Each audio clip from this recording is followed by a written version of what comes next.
La Sociedad Española de Radiodifusión presenta... Ser... ¡Viva la radio! Podcast. Siempre.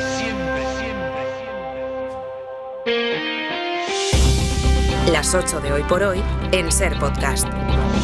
Hola, muy buenos días. No ha sido un verano tranquilo informativamente hablando, que se lo pregunten a Sastre, pero desde que el lunes la vida volvió mayoritariamente a la rutina, la política se puso también a circular por los carriles de la normalidad, y entiéndase normalidad por carrusel de declaraciones y más declaraciones y comparecencias varias, entre ellas las del propio presidente del gobierno 2 veces, que arrancó así ya oficialmente el curso. La financiación autonómica, con esa financiación singular para Cataluña en el centro del debate, el nombramiento del ministro José Luis Escrivá como nuevo gobernador del Banco de España y la obligada remodelación del gobierno por este nombramiento fueron los ejes sobre los que pivotó el día de ayer. Así que Sánchez prometió más recursos para todas las comunidades con una frase que ya queda para la posteridad: más transporte público y menos Lamborghinis. El ministro de Economía, Carlos Cuerpo, defendió en su comparecencia el nombramiento de Escrivá es la persona idónea, dijo, aunque chirríe que pase de la mesa del Consejo de Ministros al Banco de España sin ni siquiera unos días libres. Y en el turno de la ministra de Hacienda, María Jesús Montero, seguimos sin aclarar en qué consiste exactamente eso de la financiación singular para Cataluña. Mira que era una buena oportunidad para conocer los detalles, para entender de qué habla exactamente el gobierno cuando habla de este modelo de financiación, pero la pedagogía que el Ejecutivo quiere empezar a hacer, de momento, se ha quedado corta. Y por acabar de rematar la vuelta a la rutina, al otro lado, el PP, con el que sigue el no a todo, pero sin ninguna propuesta concreta en nada. Crítica y más crítica a la acción del gobierno, recuperando incluso un término que ya habíamos oído, pero en boca del líder de un partido que ya desapareció.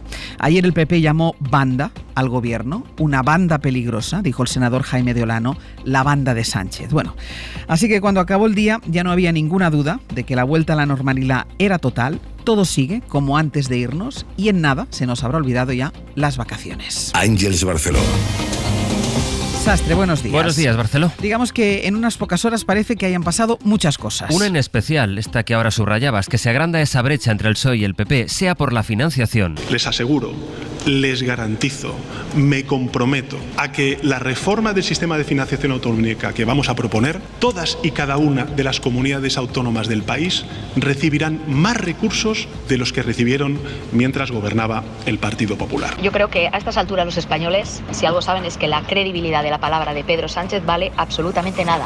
Y el problema está en que las autonomías gobernadas por la derecha o por las derechas no han dedicado esos recursos a los ciudadanos y a las ciudadanas. Los han dedicado a aumentar los contratos de unas pocas empresas con algunos nexos familiares y a financiar sus regalos fiscales a los de arriba. Lo que tiene que hacer es convocar la conferencia de presidentes. O sea, por el nombramiento de Escrivá, movimiento que anoche defendía el ministro Cuerpo en Hora 25. El Banco de España no es un ente fiscalizador del gobierno. El Banco de España no es un contrapoder del gobierno. En su propia ley tiene escrito que tiene que asesorar al gobierno. Y este asesoramiento, por supuesto que tiene que ser autónomo e independiente. A mí lo que me sirve como ministro de Economía, del análisis que me dé el Banco de España, es que sea autónomo e independiente. Yo no quiero que me replique lo que yo ya tengo dentro del ministerio. Y contra el que se pronunciaba, de esta manera que tú citabas, Jaime de Olano. Son ustedes una banda, señor Cuerpo. Sí. Una banda, señor Cuerpo. Una banda peligrosa para el bolsillo de los españoles, una banda peligrosa para la ética pública, una banda peligrosa para las instituciones y su independencia, y una banda peligrosa, en consecuencia, para la democracia en este país. Sí, son ustedes la banda de Sánchez y son ustedes muy peligrosos. Hoy por hoy noticias. Ser Podcast. Bueno, pues la decisión de Sánchez de imponer a Escrivá sin acuerdo con el PP ha provocado que el PP se desentienda de lo que hasta ahora era habitual, que era el primer partido de la oposición quien nombraba al vicegobernador del Banco de España, Jordi Fàbrega. Con José Luis Escrivá ya camino de la sede del Banco de España, el Gobierno se dispone a dar el siguiente paso: nombrar al número 2 de la institución. La tradición es que sea el principal partido de la oposición quien nombre ese cargo, pero el PP ha rechazado hacerlo al considerar que la elección de Escrivá acaba con la independencia del Banco de España. Así que el ministro de Economía, Carlos Cuerpo, se prepara para decidir también quién será la subgobernadora. El Partido Popular se salió de la negociación entendiendo que ellos tenían esa capacidad de vetar algo que legítimamente le corresponde correspondía al gobierno, ¿no? Pues bien, nosotros evidentemente no vamos a dejar los puestos de la cúpula sin cubrir y vamos a cubrir el puesto también de la sustitución de la subgobernadora con una mujer para mantener ese equilibrio de género en la cúpula. Cuerpo respondió anoche en Hora 25 a las críticas por la elección de Escrivá como gobernador, negando que el Banco de España tenga como misión fiscalizar al gobierno. El relevo al frente del Banco de España ha sido una de las primeras decisiones que ha tomado Sánchez para el nuevo curso, lo que, de paso, le ha llevado a hacer cambios en el núcleo duro de la Moncloa. Cambia su jefe de gabinete, Óscar López, al que pone en el Ministerio de Escrivá, Transformación Digital y Función Pública. Para el puesto de jefe de gabinete, Sánchez ha escogido un perfil que es muy distinto del actual. Si Óscar López es un político de larga trayectoria en el PSOE, partido del que llegó a ser número 3, donde forjó además su relación con mejores y peores momentos con Pedro Sánchez, el nuevo hombre fuerte del Palacio de la Moncloa, Diego Rubio, tiene un perfil más académico, menos de partido. Guillermo Lerma, buenos días. ¿Qué tal? Buenos días, Ángels. Con estos cambios, Sánchez afronta uno de sus principales retos ahora mismo, explicar a las demás comunidades que no les va a perjudicar el acuerdo al que ha llegado con Esquerra para dar a Cataluña esa financiación singular. Lo que hace Sánchez es prometer más dinero para todos, Guille, y arremete contra las políticas fiscales del Partido Popular. Sí, más concretamente de las comunidades en las que gobierna el PP, a las que quiso exponer ante una contradicción. No pueden acusar al gobierno central de falta de recursos para justificar los problemas en la sanidad o la educación, mientras hacen regalos fiscales a los ricos o privatizan servicios. Y como mayor exponente de esa gestión irresponsable, Sánchez puso a la Comunidad de Madrid. De cada 10 euros que el Gobierno de España ha dado a la Comunidad de Madrid para mejorar la vida de los madrileños, de la clase media, de la mayoría social, el Gobierno autonómico ha usado 3 para hacer regalos fiscales a los más ricos. Tras un verano en silencio, el lunes el presidente prometió pedagogía ante la ejecutiva de su partido y lo que hizo ayer fue dar argumentos a los suyos para entrar de lleno al debate sobre la financiación, recuperando el discurso más beligerante contra las élites para profundizar, dice, en el estado de bienestar. Y vamos a gravar fiscalmente a quienes ya tienen en el banco suficiente dinero para vivir 100 vidas. España será un país mejor si tiene más automóviles eléctricos, más autobuses públicos y por tanto más transporte público y menos Lamborghinis. Sánchez no incluyó entre las prioridades del gobierno la regeneración democrática, que fue el asunto con el que cerró el curso anterior, así que el Ejecutivo formatea discurso y equipo, refuerza el perfil político con el nombramiento de Óscar López como ministro para un mandato difícil, pero que Sánchez se comprometió a agotar. Guille, gracias. Hasta luego. Lo que pide el PP a Sánchez es que no llame a los presidentes de uno en uno, sino que convoque la conferencia de presidentes que le vienen reclamando ya desde hace tiempo. Porque el futuro de España y los problemas que hoy tiene España se resuelven entre todos, juntos. Que sea valiente. Las pegas al acuerdo en Cataluña, el gobierno ya pudo constatarlas ayer en el Senado, donde compareció María Jesús Montero, sin ofrecer, por cierto, mucho detalle sobre el contenido de ese acuerdo, sobre cómo va a funcionar, de cuánto será el Fondo de Solidaridad para Cataluña, o en base a qué se calcula eso, o cómo va a repercutir en la caja común.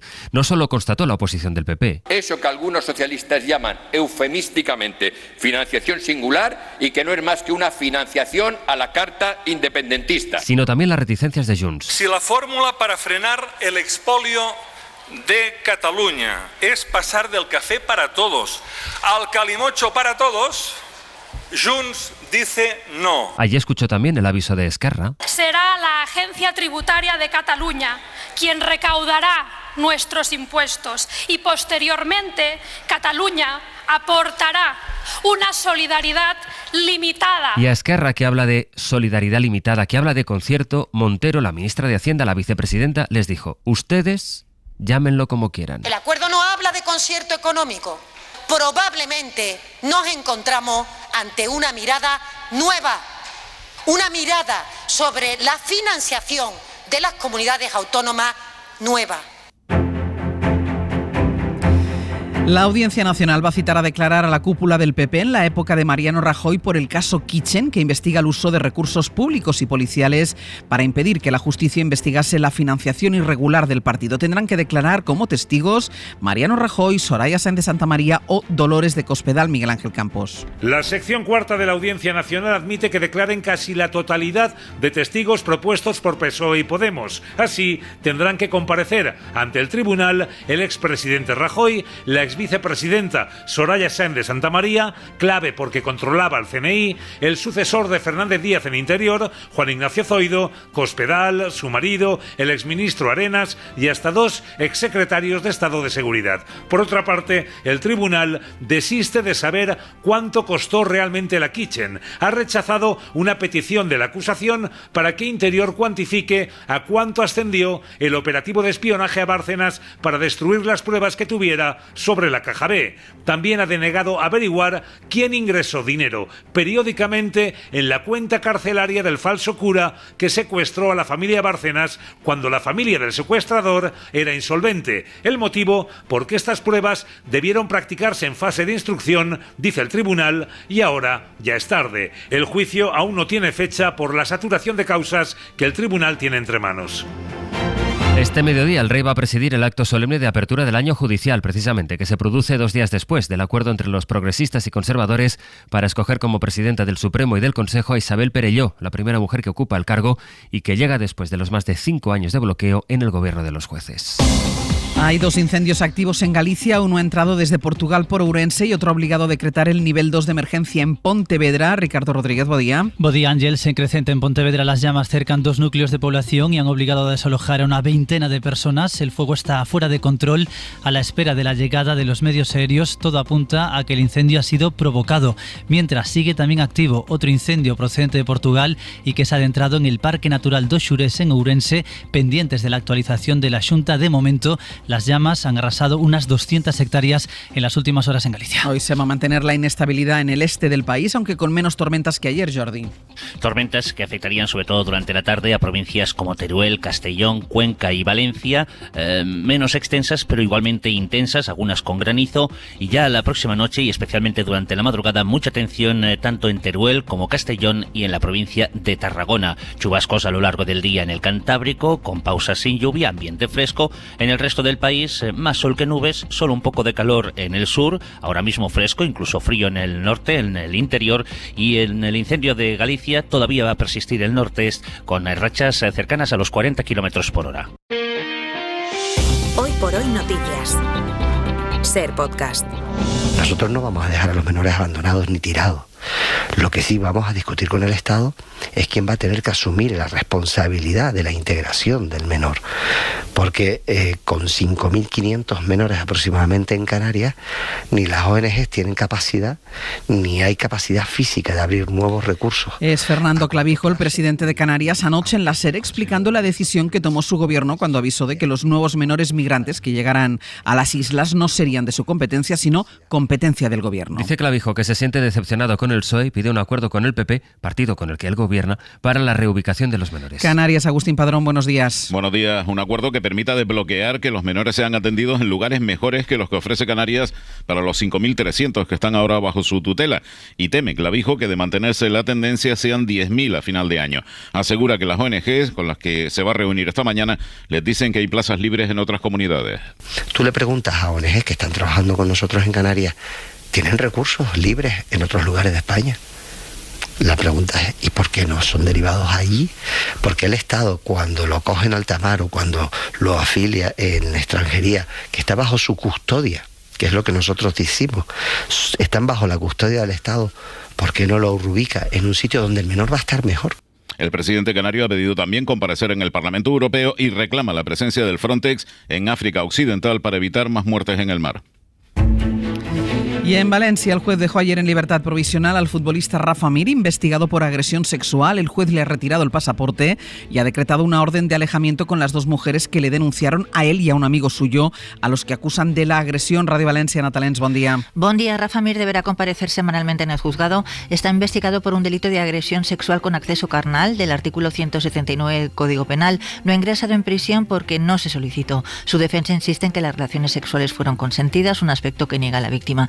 mientras el Valencia le ha eximido de participar en los entrenamientos de hoy y de mañana. Y el otro acusado es también futbolista, Pablo Jara, también tiene orden de alejamiento y comparecencias quincenales. Está investigado por un delito de agresión sexual sin acceso carnal. 2 niños de 14 años y 2 profesores son los 4 muertos con los que se ha saldado el último tiroteo en un instituto de Estados Unidos. El autor de los disparos, también un estudiante de 14 años, fue detenido por la policía. Corresponsal en Washington, Sara Canals. Sí, ha sido un estudiante de 14 años de ese mismo instituto, ubicado en el condado de Barrow, a unos 70 kilómetros de Atlanta, quien perpetró esta masacre por la mañana, al empezar las clases. Explican sus compañeros que abandonó el aula y al regresar, ya armado, se puso a disparar, sembrando el caos en este colegio de unos 2.000 estudiantes. No quería morir de esta manera, describía así otra alumna lo que pensó cuando tuvo que confinarse en la clase. Según la policía, el tirador se rindió inmediatamente ante los agentes que llegaron minutos después al colegio y será juzgado por asesinato y en calidad de adulto, a pesar de no serlo. Un tiroteo que ha sido duramente condenado por la Casa Blanca y por la candidata Kamala Harris, que desde un mitin de campaña en New Hampshire